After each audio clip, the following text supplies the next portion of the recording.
You are getting here your very first look, likely, at the fully restored Notre-Dame Cathedral. This incredible gem right in the heart of Paris, more than 800 years old. You'll remember the fire. We're going to revisit that with you. But look at what is being revealed today. A metamorphosis, according to President Emmanuel Macron. And what everyone is talking about is how light and bright and beautiful it is, restored to the glory of more than 800 years ago. So Linda Ward, watching this with me, the president got a tour, and then the world got this televised tour.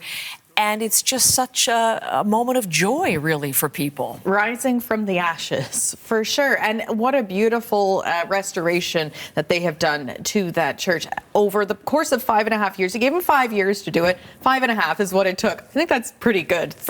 Given what they had to do. Big job, for sure. So it started out with the tour, as you say, the televised tour, but then also 1,300 people who were involved in the restoration got a chance to go inside and take a look at the final product.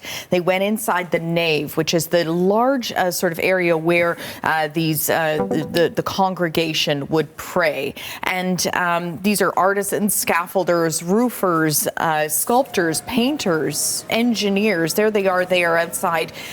They will go in and get a bit of a look around. Some of the general public gathering outside as well today for this. We remember the heartache and the heartbreak when this fire broke out so keenly, well, like it was yesterday. And the moment that spire fell, there was little hope that really anything could be saved. But some things were able to be saved. And we think about that picture that became iconic out of the ashes of this. And that is that cross there that is standing basically undamaged. That is on the bronze tabernacle there in the choir of the church. Many saw this as sort of a divine intervention, given the scale of this fire. We'll take a look now at what the choir looks like. This is the choir today, newly cleaned up. All of those statues had to be kind of scrubbed down, everything restored to its original beauty, but as you say, so much lighter and brighter as well.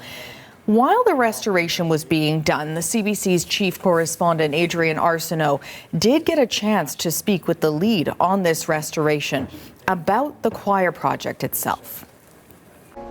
It's the most beautiful part of the cathedral.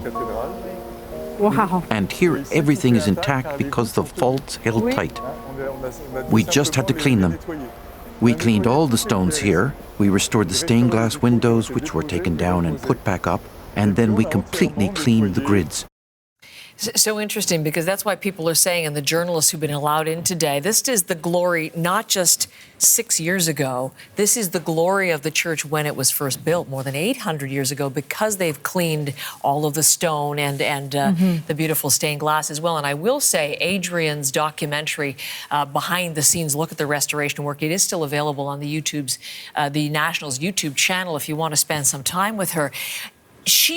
I remember when that aired, takes us into how they did the restoration and the painstaking efforts to keep it very much, time period appropriate. Right, even creating some of the tools that they had to use in order to be able to do that work in a period appropriate way. Back in the Middle Ages, using hand axes, mallets, chisels. But I will say that there was a little bit of modern day technology that went into this, and some computer analysis that went into making sure that the carpenters' measurements were on the right track, because they're hand hewing these large trees that have been gathered from 200 forests across France.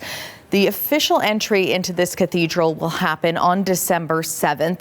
And that's when the Archbishop will knock on the doors and sort of open the cathedral up for the first Mass the next day. And that will be the consecration of the new altar, the first of 8 days of Masses. And those 8 days of Masses will honor the people who put all this work into this restoration, as well as the firefighters who were able to stop those 2 bell towers in the front from burning to the ground as well. So honoring all the people that made today a reality. Beautiful. Linda, thank you very much. And we'll continue to bring you more pictures of that and cover the restoration again next weekend, open to the public. Thank you, Linda.